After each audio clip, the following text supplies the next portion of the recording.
Subscribe कीजिए महाभारत कथा bye Atharva Tiwari channel को और बेल आइकन को दबाइए लेटेस्ट धार्मिक वीडियो सबसे पहले देखने के लिए।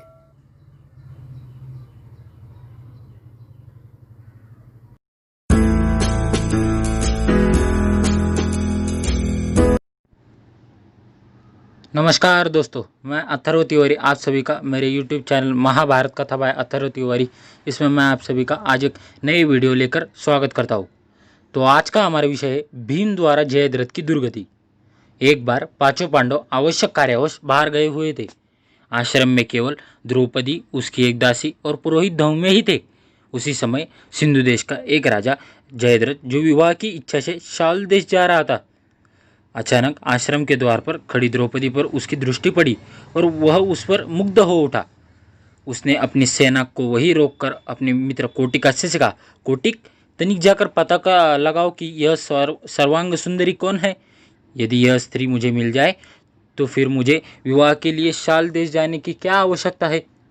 मित्र की बात सुनकर कोटिका से द्रौपदी के पास पहुंचा और बोला, हे कल्याणी, आप कौन हैं? कहीं आप कोई अप्सरा या देवकन्या तो नहीं? द्रौपदी ने उत्तर दिया, मैं जग विख्यात पांचों पांडवों की पत्नी द्रौपदी हूँ। मेरे पति अभी आने ही वाले हैं, अतः आप लोग उसका आतिथ्य सेवा स्वीकार करके यहाँ से प्रस्थान करें। आप लोगों से प्रार्थना है कि उनके आने तक आप लोग कुटी के बाहर विश्राम करें। मैं आप लोगों के भोजन का प्रबंध करती हूँ। कोटिकास्य ने जयद्रथ के पास जाकर द्रौपदी का परिचय दिया। परिचय जानने पर जयद्रथ ने द्रौपदी के पास जाकर कहा, हे द्रौपदी, तुम उन लोगों की पत्नी हो जो वन में मारे मारते फिरते हैं और तुम्हें किसी भी प्रकार का सुख वैभव प्रदान नहीं कर पाते। तुम पांडवों को त्याग कर मुझसे विवाह कर लो और संपूर्ण सिंधु देश सौबेर देश का राजसुख भोगो। जयद्रथ के वचनों को सुनकर द्रौपदी ने उसे बहुत धिक्कारा, किंतु कामांधा जयद्रथ पर उसके धिक्कार का कोई प्रभाव नहीं पड़ा और उसने द्रौपदी को शक्तिपूर्वक खींचकर अपने रथ में बैठा लिया। गुरु धौम्य द्रौपदी की रक्षा के लिए आए तो जयद्रथ ने उसे वही भूमि पर पटक दिया और अपना रथ वहां से भगाने लगा। द्रौपदी रथ में विलाप कर रही थी और गुरु धौम्य पांडवों को पुकारते हुए रथ के पीछे पीछे दौड़ रहे थे। कुछ समय पश्चात जब पांडवगण वापस लौटे तो रोते कलपते दासी ने उन्हें सारा वृत्तांत कह सुनाया। सब कुछ जानने पर पांडवों ने जयद्रथ का पीछा किया और शीघ्र ही उसकी सेना सहित उसे घेर लिया। दोनों पक्षों में घोर युद्ध होने लगा। पांडवों के पराक्रम से जयद्रथ के सभी भाई और कोटिका से मारे गए तथा उसकी सेना रणभूमि छोड़कर भाग निकली। सहदेव ने द्रौपदी सहित जयद्रथ के रथ पर अधिकार जमा लिया। जयद्रथ अपनी सेना को भागती देखकर स्वयं भी पैदल ही भागने लगा।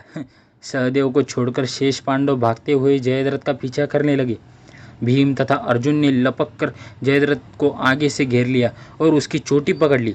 फिर क्रोध में आकर भीम ने उसे पृथ्वी पर पटक दिया और लातों गुस्सों से उसकी मरम्मत करने लगे। जब भीम की मार से जयद्रथ अधमरा हो गया तो अर्जुन ने कहा, मजले भैया भीम, इसे प्राणहीन मत करो। इसके कर्मों का दंड हमारे बड़े भैया युधिष्ठिर देंगे। अर्जुन के वचन सुनकर भीम ने जयद्रथ के कशों को अपने अर्धचंद्रकार बाणों से मूंढकर 5 चोटी रख दी और उसे बांधकर युधिष्ठिर के सामने प्रस्तुत कर दिया। धर्मराज ने जयद्रथ को धिक्कारते हुए कहा, अरे जयद्रथ, हम चाहे तो अभी तेरा वध कर सकते हैं, किंतु हम बहन दुश्शला के वैधव्य को ध्यान में रखकर हम ऐसा नहीं करेंगे। जा, तुझे मुक्त किया। यह सुनकर जयद्रथ कांतिहीन हो लज्जा से सिर झुकाए वहाँ से चला गया। वहाँ से वन में जाकर जयद्रथ ने भगवान शंकर की घोर तपस्या की। उसकी तपस्या से प्रसन्न होकर शंकर जी ने उसे वर मांगने के लिए कहा। इस पर जयद्रथ बोला, भगवान, मैं युद्ध में पांचों पांडवों पर विजय प्राप्त करने का वर मांगता हूँ। इस पर भगवान शंकर ने अपनी असमर्थता प्रकट करते हुए कहा, जयद्रथ, पांडव अजय है और ऐसा होना असंभव है। श्री कृष्ण नारायण के और अर्जुन नर के अवतार में है। मैं अर्जुन को त्रिलोक विजय प्राप्त करने का वर एवं पशुपात्यस्त्र पहले ही प्रदान कर चुका हूँ।